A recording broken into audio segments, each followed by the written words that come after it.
আসসালামু আলাইকুম ওয়া রাহমাতুল্লাহ। সুপ্রিয় শিক্ষার্থী বন্ধুরা, আশা করি তোমরা সকলেই ভালো আছো। আমি আলহামদুলিল্লাহ ভালো আছি। বন্ধুরা, ভার্চুয়াল টিচিং একাডেমির বেসিক গ্রামার কোর্সের ক্লাস 5, দ্যাট মিন্স পঞ্চম ক্লাসে তোমাদের সবাইকে স্বাগতম। বন্ধুরা, চলো তাহলে ক্লাসটি শুরু করা যাক। বন্ধুরা, আজকের ক্লাসে আমরা যে বিষয়টি নিয়ে আলোচনা করব, অর্থাৎ আজকের ক্লাসে যে টপিকটি সেটি হচ্ছে প্রিন্সিপাল ভার্ব এবং অক্সিলারি ভার্ব। ঠিক আছে বন্ধুরা, গত ক্লাসে আমরা ফাইনাইট ভার্ব কি, finite verb, non finite verb এগুলো নিয়ে আলোচনা করেছি। সো আজকের ক্লাসে আমরা প্রিন্সিপাল ভার্ব এবং অক্সিলারি ভার্ব নিয়ে আলোচনা করব। সো চলো বন্ধু, তাহলে ক্লাসটি শুরু করা যাক। ফার্স্ট অফ অল দেখো, প্রিন্সিপাল ভার্ব। প্রিন্সিপাল ভার্বের বাংলা হচ্ছে কি, প্রধান ক্রিয়া। ঠিক আছে, তো প্রিন্সিপাল ভার্ব কাকে বলে? দেখো, যে ভার্বগুলি অন্য কোনো ভার্বের সাহায্য ছাড়াই স্বাধীনভাবে ব্যবহৃত হয়, যে ভার্বগুলি অন্য কোনো ভার্বের সাহায্য ছাড়াই স্বাধীনভাবে ব্যবহৃত হয় তাকে প্রিন্সিপাল ভার্ব বলে। যেমন দেখো, কিছু এক্সাম্পল আমরা এখানে দেখতে পাচ্ছি। I go to school, I am a student, they have a car. ঠিক আছে, দেখো এখানে কিন্তু অন্য কোনো ভার্ব নেই, শুধু একটাই ভার্ব আছে। ঠিক আছে, এই ভার্বটা দেখো স্বাধীনভাবে ইউজ হয়েছে, এর সঙ্গে আলাদা কোনো ভার্ব এখানে অ্যাড করা হয়নি। দেখো এগুলো হচ্ছে কি, প্রিন্সিপাল ভার্ব। ঠিক আছে বন্ধুরা, তো আমরা এখন অক্সিলারি ভার্ব সম্পর্কে দেখো যে অক্সিলারি ভার্ব এর বাংলা হচ্ছে সাহায্যকারী ক্রিয়া। ঠিক আছে, এর বাংলা হচ্ছে সাহায্যকারী ক্রিয়া।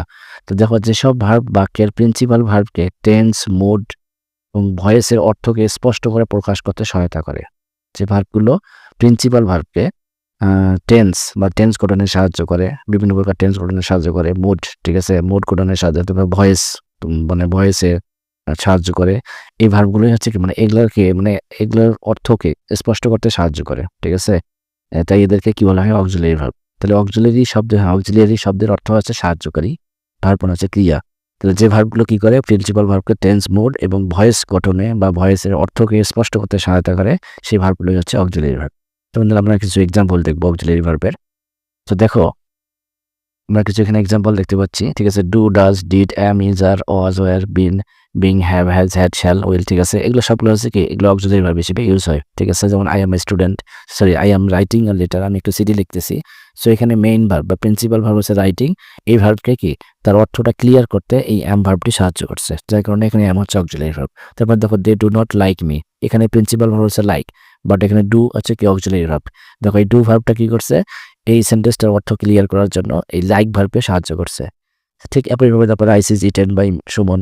ঠিক আছে, তাহলে এখানে এই যে ইজ হচ্ছে অক্সিলারি ভার্ব, এই যে ইটেন হচ্ছে প্রিন্সিপাল ভার্ব। এই প্রিন্সিপাল ভার্বকে তার অর্থ ক্লিয়ার করার জন্য এই ইজ ভার্বটি এখানে একে সাহায্য করছে, যার কারণে ইজ হচ্ছে অক্সিলারি ভার্ব। সো বন্ধুরা, মাঝে মাঝে আমরা দেখবো যে এই অক্সিলারি ভার্বগুলোই আবার সেন্টেন্সে প্রিন্সিপাল ভার্ব হিসেবে কাজ করে। দেখো এখানে auxiliary verb use as principal verb, মানে অক্সিলারি ভার্ব প্রিন্সিপাল ভার্ব হিসেবে ব্যবহৃত হয়। যেমন দেখো, হি ইজ এ স্টুডেন্ট। ঠিক আছে, সে হচ্ছে একজন ছাত্র। তো এখানে ইজ হচ্ছে কি, দেখো এখানে ইজ ছাড়া কিন্তু অন্য কোনো ভার্ব নেই। ঠিক আছে, সো এখানে ইজ হচ্ছে প্রিন্সিপাল ভার্ব। ঠিক আছে, দেখো, দে ডু দ্য ওয়ার্ক, তারা কাজটি করে। এখানে দেখো, ডু ছাড়া অন্য কোনো ভার্ব নেই। ঠিক আছে, যার কারণে ডু হচ্ছে কি এখানে প্রিন্সিপাল ভার্ব। দেখো এখানে কিন্তু এই যে ইজ ছিল অক্সিলারি ভার্ব, এখানে ইজ এসে কি প্রিন্সিপাল ভার্ব। দেখো এখানে ইজ অক্সিলারি ভার্ব হওয়ার কারণটা হচ্ছে কি, যে এখানে দেখো একটা প্রিন্সিপাল ভার্ব আছে। সো ইজ কি করছে, প্রিন্সিপাল ভার্বকে সাহায্য করছে, কিন্তু এখানে অন্য কোনো ভার্ব নেই।